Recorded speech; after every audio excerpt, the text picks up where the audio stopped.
नमस्कार, मैं अतुल जैन नेता नगरी 24/7 चैनल पे आप सबका हार्दिक स्वागत करता हूं। आज हमारे महाराष्ट्र में और पूरे देश में बहुत सारी सामाजिक संस्थाएं काम कर रही है, जैसे कि नाम फाउंडेशन,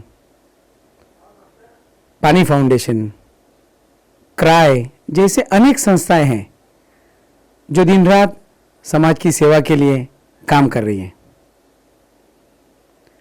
लेकिन आज हम हमारे अंधेरी विभाग के एक सामाजिक संस्था की चर्चा करने के लिए हमने रविकांत शुक्ला जी को यहाँ पे बुलाया है, जिनका जन प्रहार फाउंडेशन ये अंधेरी में बहुत ही प्रसिद्ध हो गया है, क्योंकि उनके 2 साल के कार्यकाल में उन्होंने बहुत सारे काम किए हैं।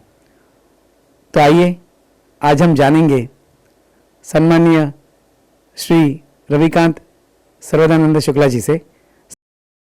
रविकांत जी, आपका हार्दिक स्वागत है। धन्यवाद। रविकांत जी, आपने जो जन प्रहार फाउंडेशन की शुरुआत की, आपके मन में क्या विचार थे कि ये फाउंडेशन हमें क्यों शुरू करना चाहिए? सबसे पहले अतुल जी, मैं आपका धन्यवाद बोलना चाहूँगा और नेता नगरी 24/7 न्यूज़ और उसके प्रमोटर्स और सब्सक्राइबर्स को मैं धन्यवाद बोलना चाहूँगा कि आपने मुझे ये मौका दिया आप लोगों के बीच आके हमारी जो संकल्पना है, हमारी जो सोच है आपके बीच में पेश करने के लिए। तो जो आप जैसा आपने कहा, जन प्रहार फाउंडेशन का हमारा जन्म बहुत सी कारणें थी जो हम देख रहे थे ज़मीन पर चल रही है। समाज सेवा का तो हम बहुत सालों से समाज सेवा कर रहे हैं, बट कोविड काल से हमने रियलाइज़ किया कि ज़मीनी स्तर पर जो चीज़ें उपलब्ध होनी चाहिए लोगों को, वो चीज़ें किसी न किसी वश पहुंच नहीं पा रहा है लोगों को। सरकार की बहुत सारे स्कीम्स हैं, भले ही वो राशन के स्कीम हो, जो अभी जो सरकार ने जो सब्सिडीज़ पास किए थे फॉर कोविड, वो सारी स्कीम्स हो, लोगों तक पहुंच नहीं रहे थे। इसीलिए हमने कोविड में एक लाइक माइंडेड यूथ और जो मुझे जैसे टीम मिली, जो हम लोग साथ में बैठ के हमने डिस्कस किया इस बारे में कि हम लोगों को कैसे काम करना चाहिए। आप जानते ही होंगे, आपकी भी बहुत क्लोज फ्रेंड है तरुणा ताई, और मेरे और भी जो करीबी जो फ्रेंड्स थे। हमने डिसाइड किया कि हमें ज़मीन पर उतर कर काम करना चाहिए। जो बेसिक चीज़ें हैं लोगों को, जो सरकार देना चाहती है, जो नहीं मिल पा रही है, हमें वो उन तक पहुँचाना है। और जैसा कि मैं इसमें और ऐड करना चाहूँगा कि जो 74th अमेंडमेंट कॉन्स्टिट्यूशन का हुआ था, उसके 12th शेड्यूल में 243W जो आर्टिकल है, उसमें क्लियरली 18 चीज़ें मेंशन की गई हैं जो कि हर एक लोकल बॉडी में सबको मिलना चाहिए, एक आम नागरिक को। जैसे कि आपका गटर का व्यवस्था हो गया, ट्यूबलाइट्स हो गए, स्ट्रीट लाइट हो गए, टॉयलेट्स हो गए, बेसिक 18 चीज़ें हैं। पर लोगों के साथ काम करते हुए मैंने देखा कि ये चीज़ें भी किसी न किसी वश सब जनप्रतिनिधि भूल रहे हैं, काम नहीं कर पा रहे हैं। तो वैसी सोच के साथ और जन प्रहार को उसी सोच के हमने पब्लिक के बीच में लेके आया। जन प्रहार जैसा नाम ही हमने बनाया है कि ये जनता का प्रहार है। ये जहां पर सरकार चुप होगी, सरकार के प्रतिनिधि चुप होंगे, जो काम नहीं कर पाएंगे या काम करने में उनको अपना फायदा दिख रहा होगा कि काम नहीं करने से हमारा XYZ फायदा है, तो हमको याद दिलाएंगे कि आप चुप होगे तो जनता का प्रहार चुप नहीं होगा, हम आपसे काम करा कर ही रहेंगे। तो इस सोच के साथ हम लोग जन प्रहार का हमारा जन्म हुआ था। रविकांत जी, आपने कोरोना काल में बहुत सारी चीज़ों का वाटप किया था, जैसे सैनिटाइजर हुआ, फिर जो हॉट पॉट का जो सांस लेने के लिए लोगों को गर्म पानी से उनको बहुत ज़रूरी थी उस समय पे कि लोग कहीं ना कहीं से कोरोना के महामारी में बचे, तो आपने बहुत सारी सुविधाएं दी, अनाज भी बांटा, और मैंने सुना है कि आपने रेडी अनाज भी लोगों को घर तक पहुंचाया। वो बहुत बड़ी बात है, इसके बारे में थोड़ा सा आप जरा बताइए। जैसा मैंने कहा, हमारा जो संकल्पना था कि लोगों की बेसिक ज़रूरतें हैं जो गवर्नमेंट के इलेक्टेड रिप्रेजेंटेटिव नहीं पूरा कर पा रहे थे। तो जब हमने कोविड का जब ये सेकेंड फेज़ आया, फर्स्ट फेज़ में हमने बहुत काम किया था, पर गुमनामी में काम किया था, पीछे से काम कर रहे थे। बट लोगों ने जब बोला कि आपको आगे आगे करना चाहिए, सारी चीज़ें लोगों को रियलाइज़ होना चाहिए कि एक ऐसी संस्था है जो काम कर रही है।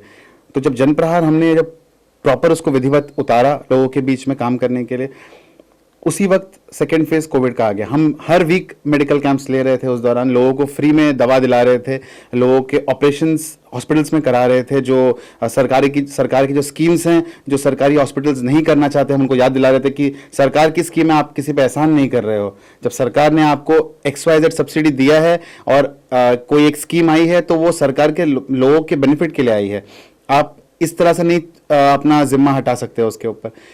और ये तो हम कर ही रहे थे, पर उसी वक्त ये सेकेंड फेज जब आया तो हमने रियलाइज किया कि लोगों को जरूरत की चीजें नहीं मिल रही हैं। 30-30 लाख रुपए, जहां तक मैंने कुछ पेपर्स निकाले हैं गवर्नमेंट से, मुझे मालूम पड़ा कि 30-30 लाख रुपए हर एक इलेक्टेड रिप्रेजेंटेटिव को फंड मिला था, जिसमें उनको लोगों को मास्क देना था, सैनिटाइजर देना था और पॉकेट भी सैनिटाइज कराना था। पर मैंने देखा कि मेरे एटलीस्ट जहां पर मैं रहता हूं अंधेरी में, वहां पर यह चीज नहीं हो रही थी। इसीलिए हमने, जैसा आपने अभी कहा, वेपराइजर मशीन, सबसे पहले गवर्नमेंट कोविड, उस वक्त कोविड का कोई भी टीका उपलब्ध नहीं था। दूसरा, कोविड के बारे में रिसर्च था, सिर्फ ये कह रहे थे हम लोग बच सकते हैं। तो वैसे बहुत सारी दवा थी, आर्सेनिक एल्बम आप जानते होंगे, आर्सेनिक एल्बम 30, ऐसे बहुत से आयुर्वेदिक दवा थी जिनका नाम चला था। उसमें एक बहुत ही आगे चीज जो मेडिकल प्रोफेशनल्स और रिसर्चर्स ये कह रहे थे कि अगर आप वाफ लेंगे दिन में 3-4 बार तो आप सर्वाइव कर पाएंगे। तो हमारे दिमाग में यही था कि हम लोगों को ये ऐसे भयानक दौर से निकाले कैसे। और हमने सोचा कि सबसे पहला स्टेप हमें ये लेना चाहिए कि 15,000 कोविड मशीन्स जो हमारे विभाग के घर घर पहुंचना चाहिए, जो हम हमारे गुंदवली, अंबेवाड़ी, तेली गली और बाहर और भी बहुत सारी जगह हमने भिजवाए। हमने कोई भी पक्षपात नहीं किया है कि हमारे ही विभाग में बंटना चाहिए, हमने हर जगह बांटा है इस चीज को। उसके साथ हमने सैनिटाइजर भी दिया, मास्क भी 25,000 मास्क बांटे हमने लोगों के बीच में। ये कार्यक्रम चल रहे थे। जैसा आपने कुक्ड मील के बारे में कहा, हमें हमारे जो महिला बचत गट की जो महिलाएं हैं वो हमारे पास आई थी। उन्होंने कहा कि सर, लोगों के पास 2 वक्त खाने का नहीं है। और वो थोड़ा सा ट्रबलसम था, क्योंकि उस वक्त हम लोग इमीडिएटली किसी को जॉब के लिए रेकमेंड नहीं कर सकते थे। हमने बोला कि अगर ऐसा है, अगर जॉब के लिए रेकमेंड नहीं कर सकते तो हम इमीडिएटली उनके लिए क्या सोल्यूशन लेके आ सकते हैं। सबसे पहला दिमाग में आया कि उनके पास घर में खाना नहीं है तो उनको कुक्ड मील्स पहुंचना चाहिए। तो हमने 500 फैमिलीज उनको ही बोला, कार्यकर्ता को ही बोला, आप आइडेंटिफाई करिए और हमें बताइए कि उनके घर पे कितने लोग हैं। किसी घर पे 3 थे, किसी घर पे 4 थे, किसी घर पे 2 थे। हमने अकॉर्डिंगली 500 फैमिलीज आइडेंटिफाई किए और ये प्रोग्राम हम लोगों ने लोगों के बीच में जाकर सुबह शाम का लगातार सेकेंड फेज के दौरान, खास करके फर्स्ट फेज में किए थे, सेकेंड फेज में हमने लगातार हर घर में जहां पर ये जरूरत थी उसमें हम लोगों ने कुक्ड मील्स पहुंचाए थे। उसके बाद जब कोविड का फेज शुरू हुआ, हमने रियलाइज किया कि लोगों को जॉब चले गए हैं, सैलरी कट्स हो गए हैं लोगों के लिए, और गवर्नमेंट की जो सब्सिडी थी रेशन की वो लोगों को नहीं मिल रही थी। तो रेशनिंग का जब हमें पता चला कि रेशन का जो इमीडिएट विषय था, हमने रेशनिंग के मुद्दे पर जो रेशनिंग कंट्रोलर थे मिस्टर पगारे, उनसे डिस्कस किया था, IAS ऑफिसर मिस्टर पगारे, उनसे डिस्कस किया था। उन्होंने हमसे काफ़ी सारी चर्चाएं उस बारे में। हम लोगों को जनप्रहार फाउंडेशन को 26D का जो गुंदौली के 5 दुकानें जो बंद हुई थी, उसमें हमें जनप्रहार फाउंडेशन को आइडेंटिफाई किया गया था कि आप यहाँ पर ये स्कीम लीड करिए जहाँ पर लोगों को उनकी जो डिजर्विंग राशन है, मतलब एक परिवार जो प्राधान्य कुटुंब लाभार्थी है उसको 5 किलो राशन मिलना चाहिए। तो 7, अगर आपके घर में 7 लोग हैं तो 7 × 5 35 kg राशन मिलना चाहिए। पर जो राशन के दुकान वाले हैं वो वहां पर अगर आप चल जा रहे हैं तो आपको राशन देने में मना नहीं कर रहा है, पर आपको कोई ना कोई अलग अलग बहाने से वो 7, 8, 10 किलो पे ही रोक देता है, आपको राशन देता नहीं है। पर आपका जब थंब लेता है आपको पावती नहीं देता है वो।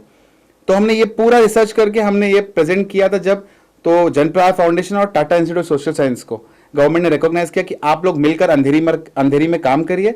और मुझे बताते हुए खुश हो रहा है आपके माध्यम से कि आने वाले महीने में अंधेरी विभाग में 26D के जो ये गुंदवली और अंबेवाड़ी रीजन की दुकानें हैं, वहां पर सबको मैसेज जाने वाला है, उनके जो एंटाइटलमेंट है कि हमें इतना राशन मिलना चाहिए, वो राशन मिलना चाहिए, ये राशन उन तक पहुंचेगा। उनको मैसेज आएगा कि आपको इन कुछ 4-5 दिनों में आके आपने राशन कलेक्ट करना है। इससे हम लोग एक तो भीड़ कम करेंगे।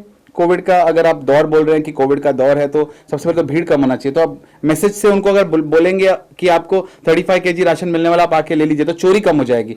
भ्रष्टाचार सबसे पहले अगर आपको मिटाना है तो जमीनी स्तर से मिटाना होगा, वो राशन की दुकान से शुरू होती है। क्योंकि अगर सब्सिडी सरकार इतनी दे रही है और लोगों तक नहीं पहुंच पा रही है, तो किसी भी जनप्रतिनिधि, कोई नगर सेवक, कोई आमदार हो, उसको अपनी जगह पे बैठना नहीं चाहिए। उसको जगह अपना त्याग करके लोग जो काम करना चाहते हैं उनको आगे आने देना चाहिए। तो हम जो भ्रष्टाचार है उनको नीचे से खत्म करना चाह रहे हैं।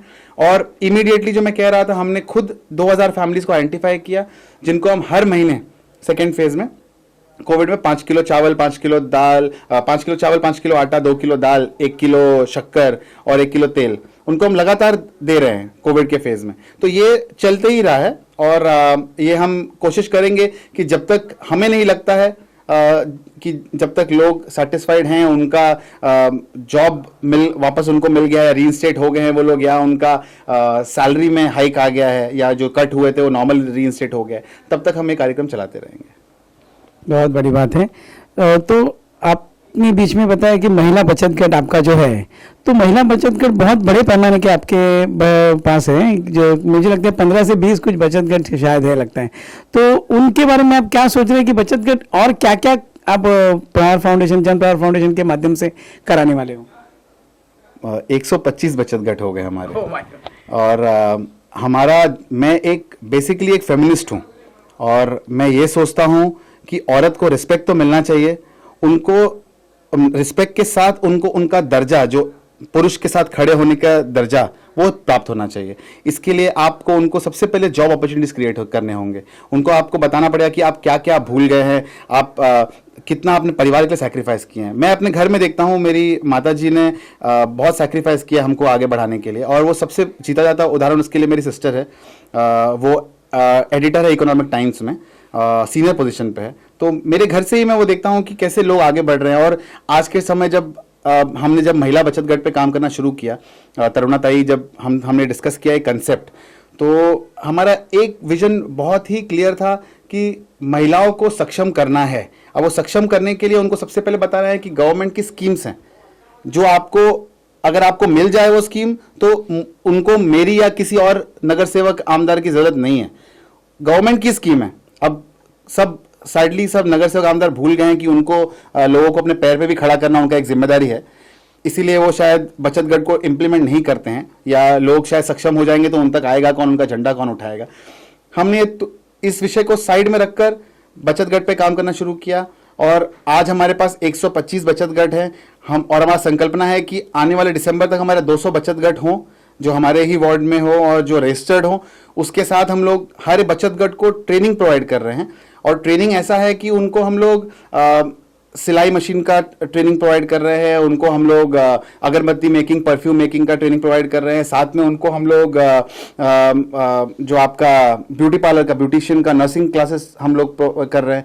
उनको गवर्नमेंट सर्टिफिकेट दिला रहे हैं, NSGC प्रधानमंत्री कौशल विकास योजना के सर्टिफिकेट दिला रहे हैं। उन सारे सेंटर से टाई अप कर रहे हैं। We are paying their fees, हम उनका फीस भर रहे हैं पर उनको हम फ्री में दे रहे हैं।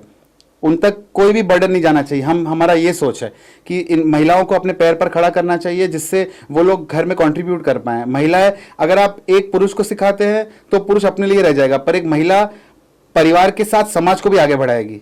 एक वो महिला में वो ताकत होता है जो हम घर से देखते हैं, जो आके ऐसे जो महिलाएं हैं साथ में जुड़ी हुई हैं, जिनका सोच है ऐसा कि हमें समाज को आगे बढ़ाना है, तो वैसे साथ में आके गर्व महसूस होता है कि ऐसी टीम भी है हमारे साथ जो काम करना चाहती है ग्राउंड पर। और जैसा मैंने कहा, सिलाई मशीन का हम लोग का संकल्पना है कि 200 बचत गट को हम लोग, हर एक बचत गट को एक सिलाई मशीन, ऑटोमेटिक सिलाई मशीन देंगे। उसके शुरुआत में हम लोगों ने अगस्त में ऑलरेडी 35 बचत गट को हम लोग सिलाई मशीन दे भी चुके हैं।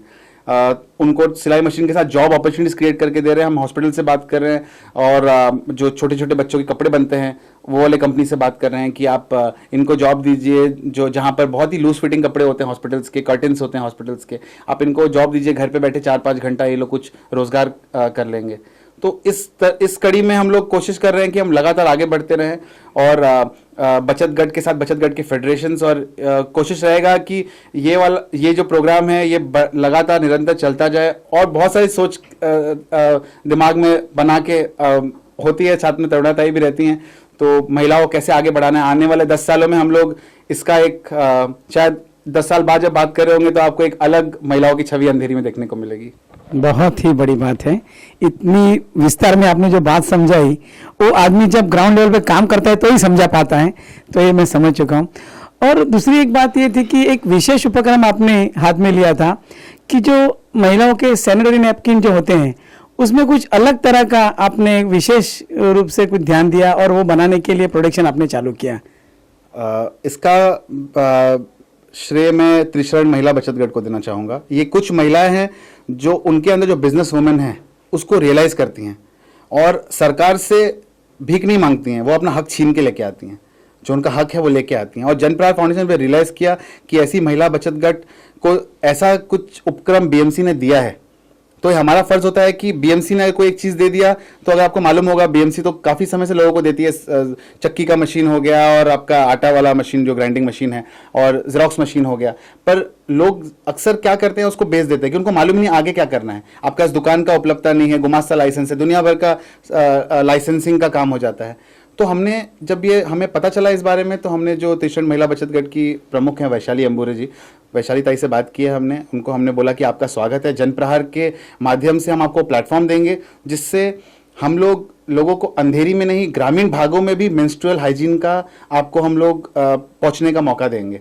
और हम उनके साथ इस वक्त हमारा, जैसे मैं आपसे बात कर रहा हूँ, इस दौरान हमारा शायद से लैब में टेस्टिंग भी चालू है जो सैनिटरी नैपकिन बना है, और हम चाह रहे हैं कि हम उसको प्रॉपर तरीके से उतारे जिस तरह से विस्पर स्टे फ्री मार्केट में है, और बहुत ही उसके आधे दाम में उतारे कि हम लोगों को बचत गट के माध्यम से इसको, एक बचत गट बनाएगा, दूसरा बचत गट इसको बेचेगा, हमारा सिर्फ काम रहेगा उसको प्रमोट करना।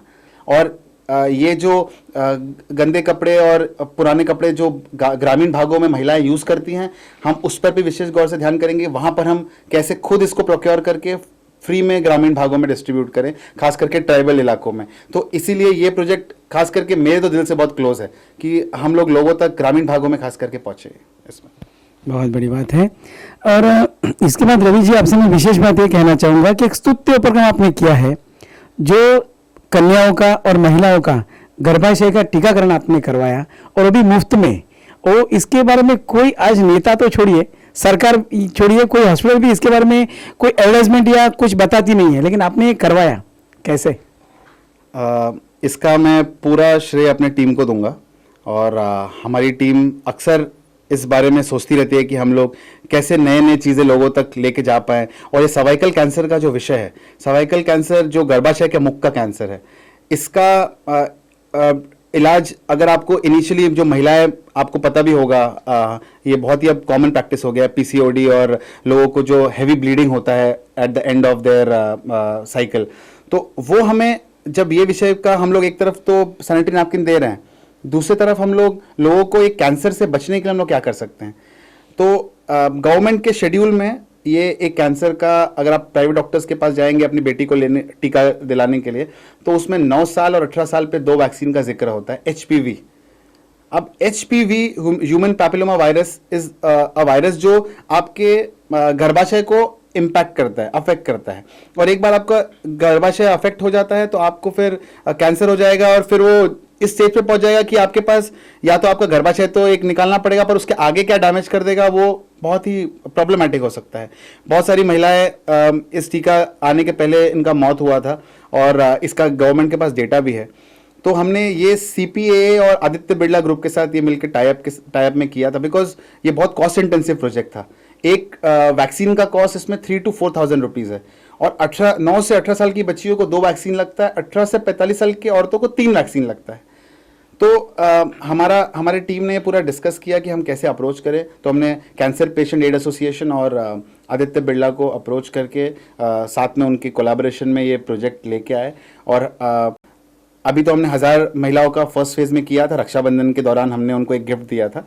लोगों में इनिशियली बहुत अवेयरनेस की कमी थी इस वैक्सीन के बारे में, पर उनको जब मालूम पड़ा, वो लोग डॉक्टर्स के पास गए, डॉक्टर्स ने उनको बोला कि अरे ये वैक्सीन इतना महंगा है, आपको फ्री में मिल रहा है, चले जाइए, हम लोग जानबूझ के आपको नहीं बताते इस बारे में कि आप इतना पैसा कहाँ से लेके आएंगे। तो स्लम्स की जो हमारे यहाँ पे गुंदौली में, तो आपने देखा ही है कि स्लम का इतना बड़ा बेल्ट है वहाँ पर, तो सब लोग, मतलब उसमें इतना रिस्पॉन्स हो गया था कि हमने 1000 ही वैक्सीन इसमें ऑर्डर किया था, पर और 250-300 लोग महिलाएं उसमें और एक्सेस में आ गई थी।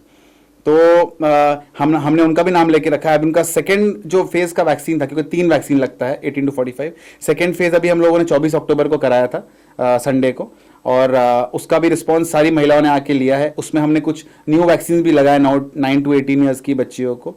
और ये भी जो प्रोजेक्ट है हम लोग आगे कोशिश करेंगे, आगे अगर हमें मौका मिला तो हम ये ट्राइबल एरिया में कराना चाहेंगे, क्योंकि ट्राइबल एरिया में इस चीज़ का कोई भी अवेयरनेस नहीं है। हमारे मुंबई से सटे हुए जो ट्राइबल बेल्ट है, आपका पालघर हो गया, नासिक हो गया, यहाँ पर हम जाकर वहाँ की महिलाओं को वैक्सीनेट करना चाहेंगे HPV का। बहुत अच्छी बात है।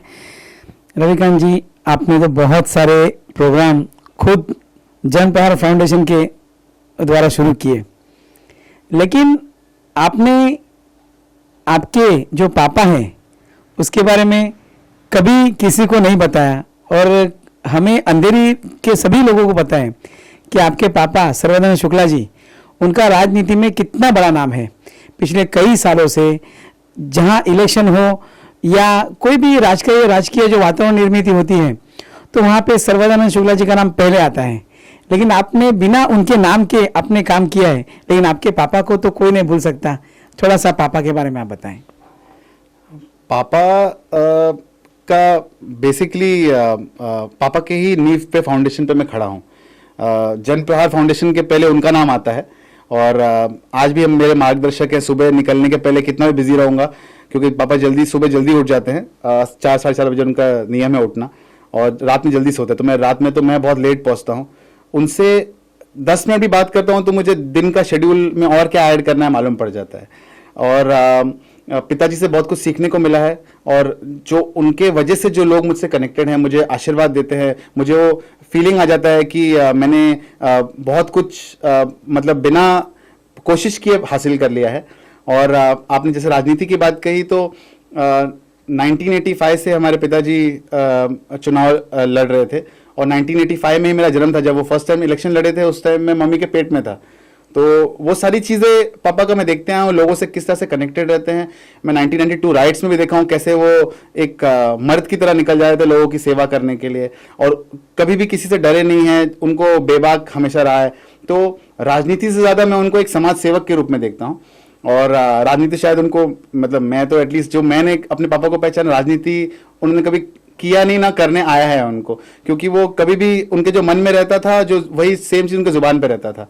तो पिताजी के बारे में अब शायद आप लोग ज़्यादा बेटर तरीके से जानते होंगे, पर जो मैं घर में जानता हूँ, तो he is a very family man. हमेशा सबको साथ में लेके चलने वाले हैं, पूरे फैमिली को साथ में बांध के रखते हैं, और आज भी हम लोग उतने ही डरते हैं उनसे। रविकांत जी, अभी आपने पिछले 2 साल में जन प्रहार फाउंडेशन के माध्यम से बहुत सारी समाज सेवा की। अभी बात ऐसी है कि लोग भी ये चाहते हैं कि ऐसा जनसेवक जन प्रहार फाउंडेशन में जो संस्थापक अध्यक्ष है, जिन्होंने इतना काम किया, ऐसा संस्थापक हमें एक लोक प्रतिनिधि के रूप में मिले, तो आप कितनी तैयारी करेंगे आने वाले महानगर पालिका चुनाव में? क्योंकि सबकी आड़ाव बैठकें शुरू हो गई है, आपकी आड़ाव बैठक कितनी आगे चल रही है, तो आप बताइए। इतना आपने बोल दिया, यही मेरे लिए एक सर्टिफिकेट है। अभी कुछ दिन पहले एक नगर सेवक से मेरा मुलाकात हो गया था। उन्होंने कहा कि उनके कार्यकर्ताओं के बीच में उन्होंने मुझे कहा कि मैंने जितना 2 टर्म में नहीं काम किया, उतना तुमने 1.5-2 साल में काम कर दिया है। तो मैंने मतलब मुझे उसके बाद में कुछ बोल नहीं पाया। मैं तो काफ़ी डिस्कशन किया था उनसे, उसके बाद में मैं कुछ बोल नहीं पाया। मैं बोला ये आपका बोलना है इतना मेरे लिए बहुत बड़ी सर्टिफिकेट है, क्योंकि आप खुद इतना डायनामिकली लोगों के बीच में काम करते हैं। और जैसा आपने कहा महानगर पालिका चुनाव, तो मैं इससे बिल्कुल नहीं कतराऊंगा कि मेरा इंटेंशन यहाँ पर आना, जनप्रहार का इंटेंशन यहाँ पर आना, एक कैंडिडेट को प्रमोट करना, लोगों के बीच में ले जाना, ये मकसद था कि हम लोग लोगों को एक सुशासन दे पाएं। और अगर मैं इस बात से कतराऊं या बोलूं कि नहीं मैं देखूंगा आगे के समय में, तो नहीं, मैं बिल्कुल उतरूंगा, मैं बिल्कुल लोगों की सेवा करने उतरूंगा। और आज मैं ये बात दावे के साथ कह सकता हूँ, बहुत सारे लोग जो मैंने आपको शुरुआत में 12th schedule, 74th amendment, 243 article जो बताया, 243W, वो बहुत सारे नगर सेवक लोग भूल गए हैं इस चीज़ को। और जो यूथ हैं, जो काम करना चाहते हैं, ऐसे लोग को आगे आना चाहिए। नहीं तो हम जैसे लोग अगर पीछे रह जाएंगे, जिनको काम करने का जज्बा है, जिनको काम करने का आग है दिल में, अगर हम पीछे रह जाएंगे तो आने वाली पीढ़ी को हम लोग शक्ल नहीं दिखा पाएंगे अपना। आज वो समय है एक आदर्श वार्ड निर्माण करना, एक ब्लूप्रिंट है दिमाग में कि कैसे वार्ड का डेवलपमेंट विकास होना चाहिए, और ये मैं बिल्कुल करूंगा, और मेरी टीम मेरे साथ है इसमें। और जैसा आपने कहा, मतलब लोग भी आ रहे हैं उसी तरह से मुझे शुभेच्छा देने के लिए मुझे बोल रहे हैं, भैया पीछे मत रहना, भूल के भी पीछे मत रहना, आपको आगे आना है। बिल्कुल, मैं किसी के उम्मीद पे दाग नहीं लगने दूंगा, बिल्कुल डंके की चोट पे खड़ा रहूंगा, लड़ूंगा। बहुत बहुत शुभकामनाएं। तो ये थे रविकांत शुक्ला जी, जिन्होंने अपना एक अस्तित्व निर्माण किया है कि आने वाले इलेक्शन में कोई एक अच्छा लोक नेता कैसा हो, तो लोगों को मुझे लगता है शायद सोचने की ज़्यादा ज़रूरत नहीं पड़ेगी और बहुत अच्छी तरह से आने वाले 5 साल उनकी सेवा के लिए एक अच्छा इंसान उनको मिल सकता है। तो मैं उनको शुभकामनाएं देता हूं आने वाले दिनों के लिए। Thank you. Thank you so much. Thank you.